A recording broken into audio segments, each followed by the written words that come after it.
Bismillahirrahmanirrahim. Assalamu alaikum, student of class 9th.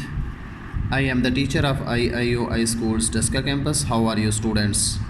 Hope so you are fine. Let's start the lesson. Today my topic is elasticity. Page number 160. ठीक है बच्चों, elasticity का मतलब होता है कि खंचाव। जैसे रबड़ पैड है, रबड़ है आपके पास, जब उसको आप खींचते हैं उसकी लंबाई, उसके वॉल्यूम में, उसकी शेप में तब्दीली पैदा होती है। इसी तरह अगर आपके पास स्प्रिंग है, स्प्रिंग को आप खींचते हैं उसके शक्ल में बिगाड़ पैदा होता है, उसके अंदर इलास्टिसिटी प्रोड्यूस हो जाती है। जैसे ही खींचने से उसके अंदर डिफॉर्मिंग फोर्स पैदा हो जाती है।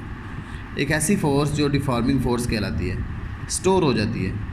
उसको छोड़ने पे वो बॉडी अपनी असल पोजीशन पे, अपनी असल हालत में वापस आ जाती है। उसको हम डिफॉर्मिंग फोर्स कहते हैं। ठीक है, जैसे स्प्रिंग बैलेंस के साथ अगर आप कोई वज़न लटका दें तो स्प्रिंग बैलेंस की लंबाई में इजाफा हो जाता है, उसके स्प्रिंग के अंदर इजाफा हो जाता है वॉल्यूम में, लंबाई में, शेप में। ठीक है, और उस वेट को, उस वज़न को हटाने से दोबारा स्प्रिंग बैलेंस का जो स्प्रिंग होता है वो वापस अपनी असली हालत में वापस आ जाता है। तो बच्चों, सबसे पहले इसकी डेफिनेशन है यहाँ से, the applied force that changes shape, length और volume of a substance is called deforming force.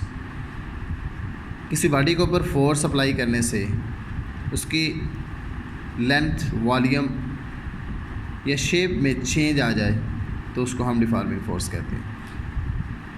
In most of the cases the body returns to its original size and shape as soon as the deforming force is removed। कैसा कह रहा है कि अगर हम डिफॉर्मिंग force को हटा दें उस बॉडी से तो वो बॉडी अपनी असली जिसामत और शक्ल में वापस लौट आती है। ठीक है बच्चों, ये डेफिनेशन है इलास्टिसिटी की। The property of a body to restore its original size and shape as the deforming force ceases to act is called elasticity। ceases का मतलब होता है हटाना। ठीक है, किसी जिस्म की ऐसी खासियत जिसमें वो डिफॉर्मिंग फोर्स के ख़त्म होने पर अपनी असल जिसामत और शक्ल में वापस लौट आए, इलास्टिसिटी कहलाती है। ठीक है, स्ट्रेस की डेफिनेशन है next. Stress is the related to the force producing deformation is defined as. जो स्ट्रेस है इसका ताल्लुक ऐसी फोर्स से है जो जिस्म में बिगाड़ पैदा करती है। ठीक है, इसकी डेफिनेशन है, the force acting on unit area at the surface of a body is called stress. वो फोर्स जो किसी जिस्म के यूनिट एरिया पर अमल करके इसकी शक्ल में बिगाड़ पैदा कर दे, ऐसी फोर्स स्ट्रेस कहलाती है। बच्चों, इसका फार्मूला है stress is equal to force per unit area. ठीक है, अब हम आ जाते हैं इसके SI यूनिट की तरफ।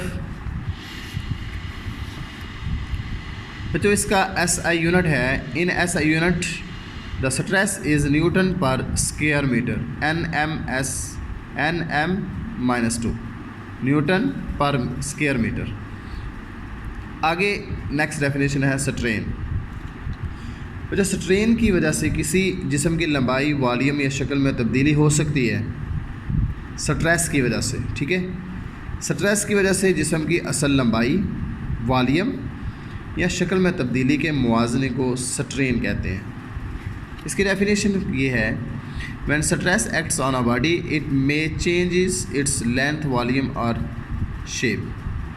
अ comparison of such a change caused by the stress with the original length, volume और shape is called as strain।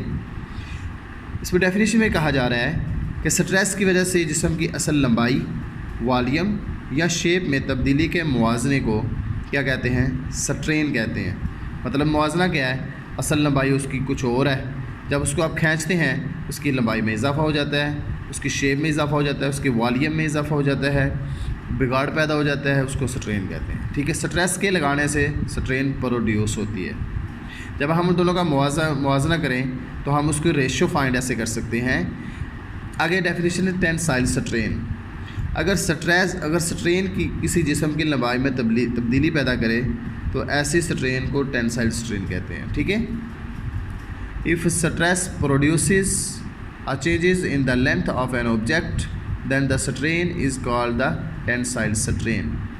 ठीक है बच्चों, अगर stress if stress produces a change, अगर स्ट्रेस प्रोड्यूस किया जाए किसी बॉडी के ऊपर तो उसकी लंबाई में तब्दीली पैदा करे तो ऐसी स्ट्रेन को टेंसाइल स्ट्रेन कहते हैं।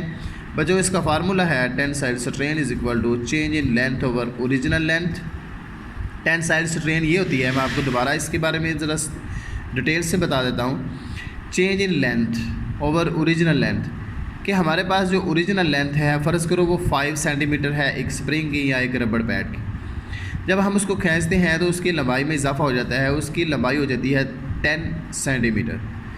तो वो जो चेंज आया है उसकी असल लंबाई में उसको टेंसाइल स्ट्रेन कहते हैं, यानी कि change in length over original length.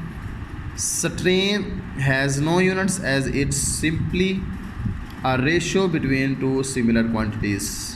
इसका ऐसा यूनिट नहीं होता क्योंकि ये 2 सिमिलर क्वांटिटीज़ के दरमियान रेशो होती है, इस वजह से बच्चों। तो ये आज का हमारा टॉपिक है इलास्टिसिटी। उसके अंदर हमने स्ट्रेस की डेफिनेशन, फिर स्ट्रेन की पढ़ी, फिर टेंसाइल स्ट्रेन की डेफिनेशन पढ़ी। उसका ऐसा यूनिट हमने डिस्कस किया, उसका फार्मूला हमने डिस्कस किया। ठीक है बच्चों, इसको अच्छे तरीके से याद करके अपने रजिस्टर पे इसकी प्रैक्टिस कीजिएगा। अल्लाह हाफिज़, अस्सलामु अलैकुम व रहमतुल्लाह।